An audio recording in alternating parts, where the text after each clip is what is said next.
But you'll remember, and some of you will be saying, but you know, what are they complaining about?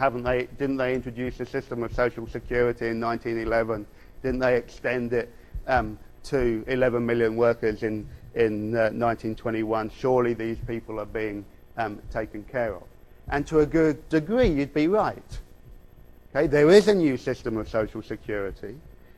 It does cover 11 million workers after 1921, and it provides those 11 million workers with 15 shillings for 15 weeks. I'm trying to do the math here. That's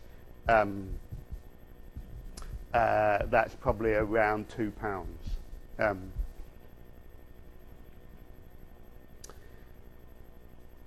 And once those 15 weeks were exhausted, once that was exhausted, you could have an extended benefit that would last for another 47 weeks.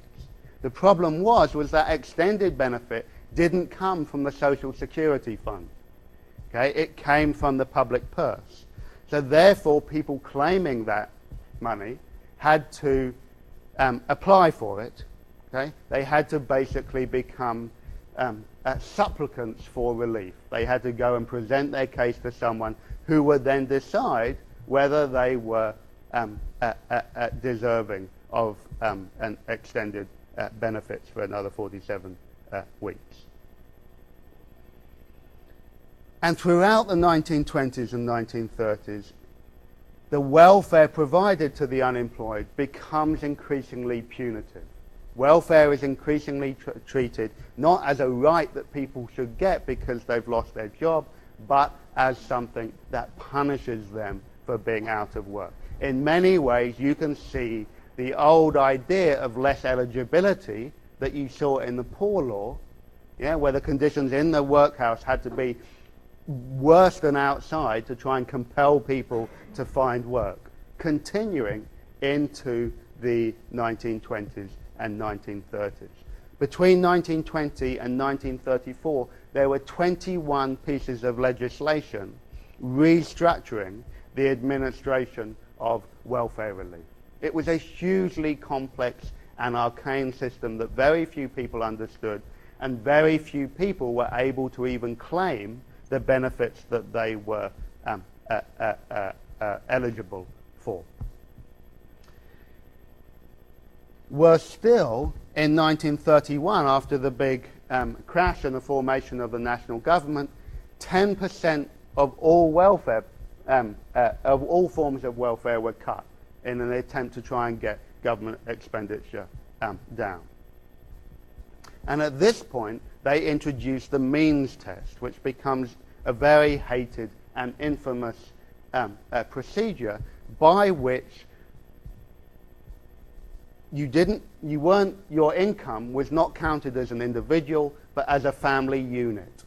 Okay, so if you wanted to get welfare, okay, they would say, okay, well, we want to know how much everyone in your family is working. So let's take me. Okay, how much are you? You're obviously not earning, but your wife is earning. Okay, and maybe your children have got a newspaper run, or they help out in a shop. So therefore, they're earning 10 shillings a week. And therefore, we'll only top up your income by an additional 5. Okay? So the point was that the family means were tested. Okay? And this became a deeply emasculating thing for many men who felt that they had the right to welfare because they had lost their job, and that their children shouldn't be expected, and their wives shouldn't be expected to have to pick up the burdens for them. In addition, in 1931, they cut the length of extended benefits through the Social Security to 26 weeks. By that point, you're back relying on the Poor Law. Okay? So the good old Poor Law is still going strong. Okay? And the Poor Law unions that had been set up in 1834 were also reformed. Okay? In 1929, they were retitled Public Assistance Committees, and in 1934 they were reformed again to become the United Assistance no, they weren't. A United Assistance Board was created in 1934 to enforce uniform national standards across all the public assistance committees. Remember, the Poor Law had been administered locally. There'd been a Poor Law Commission, but Poor Law Guardians were elected locally. So you had, in some areas, and the most famous case is Poplar in London in the 1920s, the Poor Law unions being captured by labour activists, by socialists, and them introducing quite a generous form of poor law relief. Okay? Now, the government didn't want this to happen. Okay? So they tried to introduce this new system that would prevent those types of generous poor relief being distributed.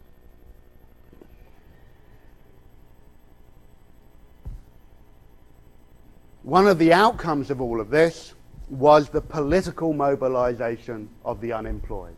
Okay? The unemployed traditionally are the hardest group to mobilize.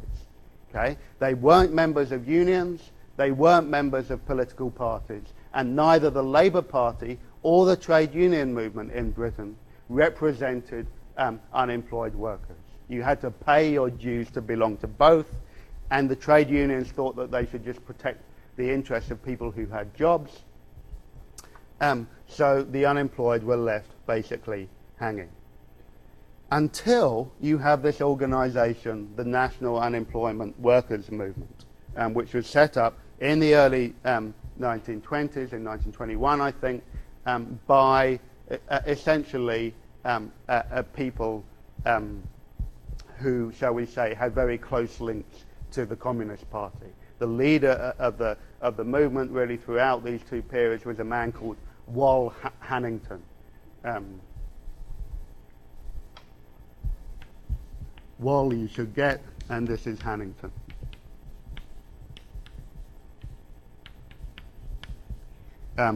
A man who was arrested so frequently between the 20s and 30s, he practically must have felt prison was his second home. He was followed everywhere by, the security services and given a hard time indeed. The NUWM came up with this great idea of organising national hunger marches to demonstrate the plight of the unemployed. Okay? And they would march from different points around the country, as you can see in this image, and they would walk all the way to London. This is hundreds of miles. Okay? Often, rather stupidly one might say, they conducted these marches in the winter. Okay? So these men who were malnourished and unemployed had a true test of endurance.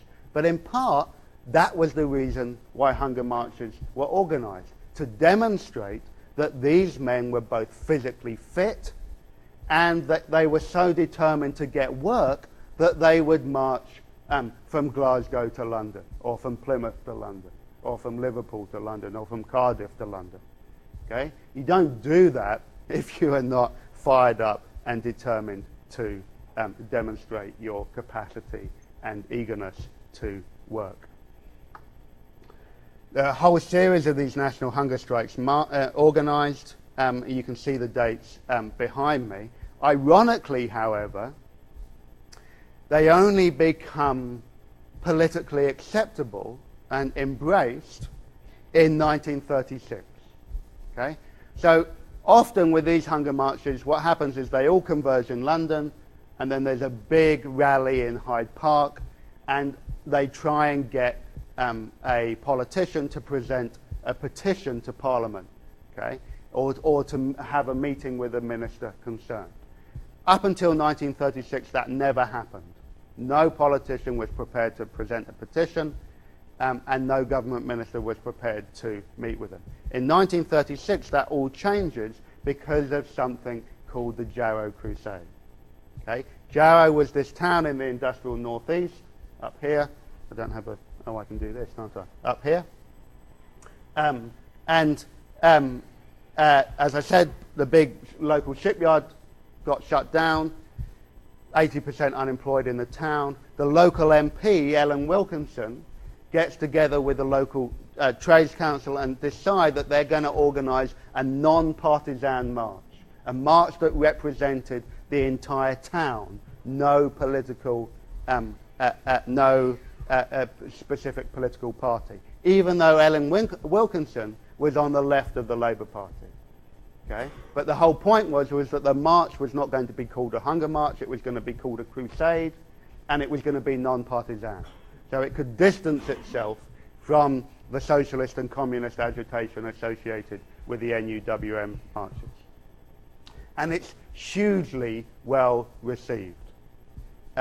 Hugely well received. It gets mountains of newspaper coverage, lots of coverage of Ellen Wilkinson being the plucky, she's quite a small woman who marched on, parts of the march, didn't do the whole thing, but came in for the photo opportunities when necessary. And they got a lot of very good publicity. But as you'll know from having read the thing online, not really meeting any of their demands. Clearly, the NUM wasn't going to change economic policy. Its objectives were always, each of the protests were mobilized around one of the reforms to the welfare system. Okay, so the central demand of the NUWM was to make welfare a right, not this very punitive system. And that's very, very important, because this idea of welfare being a right is something that will become profoundly important in the 1940s and beyond. The last thing I want to say before I show you this movie is that you'll notice that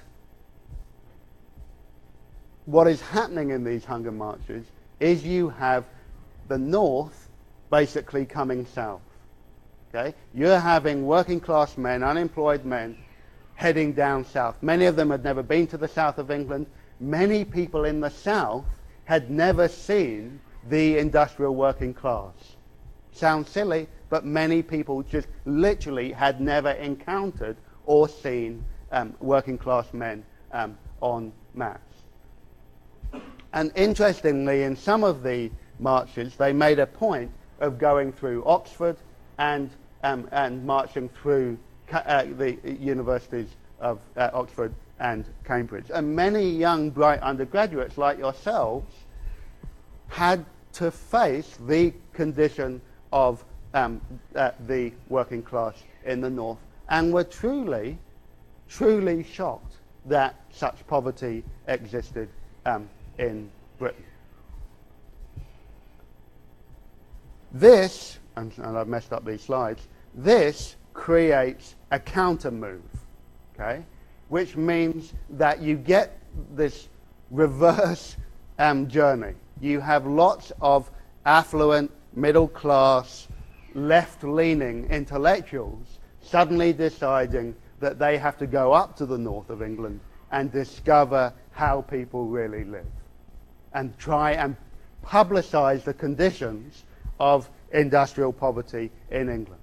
They were appalled, many of them, that even though they were well-informed citizens who read the newspapers, they were not, and followed the newsreels and listened to the BBC, that they hadn't known how dire and desperate life in the North was. And so you get this thing called the documentary movement, which is a whole group of filmmakers, of social investigators, of journalists, people working in radio, heading north to try and document the conditions there. Okay? And it's basically the point in which, as you'll see in this clip I'm about to show you, you get the beginning of the documentary film tradition in Britain. The last point that I want to make, well, two last points. This all happens chronologically at more or less the same time. Okay? You've got Priestley's English Journey in 1934. You've got Orwell's The Road to Wigan Pier in 1937. You've got the foundation of mass observation that you're going to hear about shortly in 1937, a